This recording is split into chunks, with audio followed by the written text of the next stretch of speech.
Desde un principio, el ser humano ha tenido dudas sobre su propio crecimiento y desarrollo.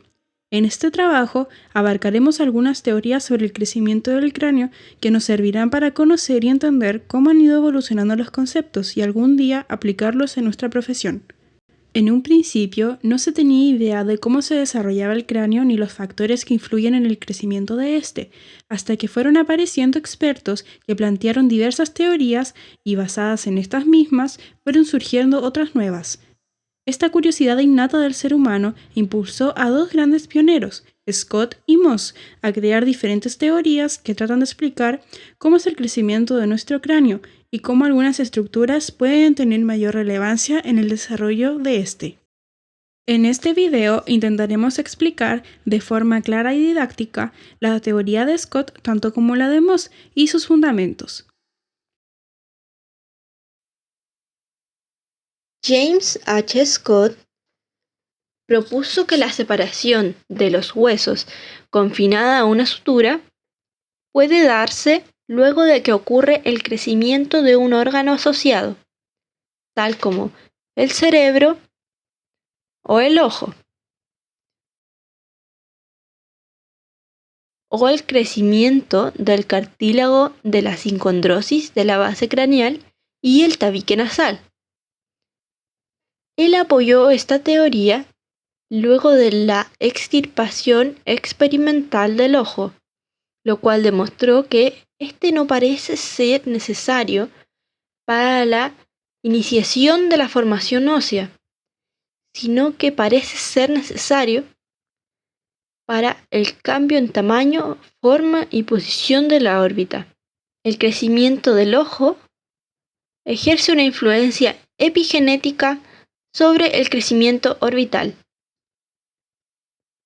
También afirmó que las porciones cartilaginosas de la cabeza, cápsula nasal, mandíbula y bases de cráneo estaban bajo control genético intrínseco y que continuaban dominando el crecimiento facial postnatal.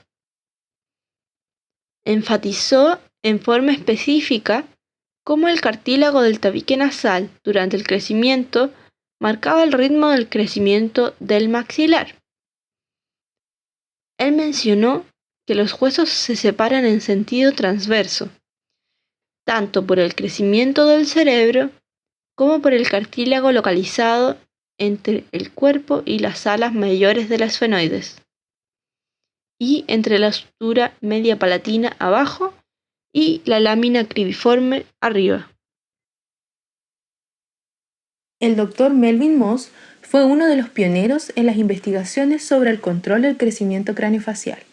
Él desarrolló varios experimentos de gran calidad para analizar el papel de las suturas en el crecimiento facial. Sin embargo, fue más conocido por el lanzamiento de su teoría de la matriz funcional, la cual se contraponía al paradigma genético que era el aceptado en esa época en el mundo durante los años 1950 y 1970. La teoría de la matriz funcional establece que no hay una influencia genética directa sobre el tamaño, forma o posición de los tejidos esqueléticos, estando en forma única determinado genéticamente el inicio de la osificación. Toda la actividad esquelética se rige por matrices funcionales. Cada componente de una matriz funcional realiza una función determinada, ya sea respiración, dicción o masticación, mientras los tejidos esqueléticos soportan y protegen a las matrices funcionales asociadas. De acuerdo con esto, el origen, crecimiento y mantenimiento del esqueleto dependen casi exclusivamente de la matriz funcional, que comprende tejidos blandos, ya sea como músculo, nervios, glándulas, dientes y cavidades que llevan a cabo tales funciones. Y además están las unidades esqueléticas, que consisten en huesos, cartílagos o tendones, los cuales protegen y soportan la matriz. Moss dice que el crecimiento postnatal del tercio medio facial es en parte una adaptación a la demanda funcional de un incremento de la respiración. La expansión del espacio nasal aéreo fue, en su opinión, el primer evento morfogénico y el crecimiento de los cartílagos asociados y huesos fue una respuesta al incremento del espacio de la cavidad nasal, no la causa de este. Si nos referimos al cráneo, Moss sostiene que la forma de crecimiento es simplemente provocada por la expansión del cerebro. Si nos referimos al maxilar, la teoría indica que su crecimiento se debe a su funcionalidad, que es respirar. Y finalmente, la mandíbula, lo que mueve su crecimiento es la masticación. Finalmente, podemos decir que Moss, en los artículos dentro de los cuales lanzó su teoría, nunca expresó sus hipótesis ni las evaluó a la luz del método científico. No midió la función y sin embargo habló de ella. A raíz de esto no debería llamarse una teoría, sino un supuesto imaginativo de la matriz funcional. Por ende, esta teoría quedó totalmente obsoleta. Como conclusiones principales de este video, tenemos que el desarrollo y crecimiento craneofacial deriva de una serie de procesos morfogénicos durante la vida intrauterina y también después del nacimiento. Estos procesos logran un equilibrio funcional y estructural entre el tejido duro y blando de la región craneofacial, teniendo entonces a las teorías de Moss y Scott como las que intentaron responder a este desarrollo y crecimiento. Así, Moss, con su teoría de matriz funcional, es quien mejor ejemplifica esta postura, estableciendo que el crecimiento del hueso responde a una relación funcional determinada por los tejidos blandos que actúan en asociación con él.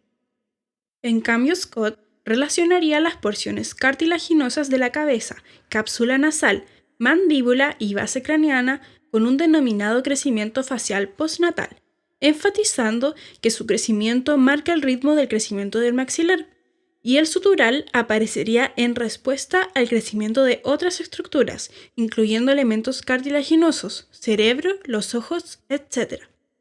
Entonces, tendríamos a los huesos craneales como la variable que está en constante crecimiento y cambio ante relaciones y circunstancias externas e internas. Creemos que todo odontólogo debe tener amplios conocimientos sobre este crecimiento y desarrollo, tomando en cuenta que esto le permitirá en un momento dado diagnosticar y tratar las alteraciones que sufran niños de acuerdo con los cambios que experimentarán a lo largo de su vida.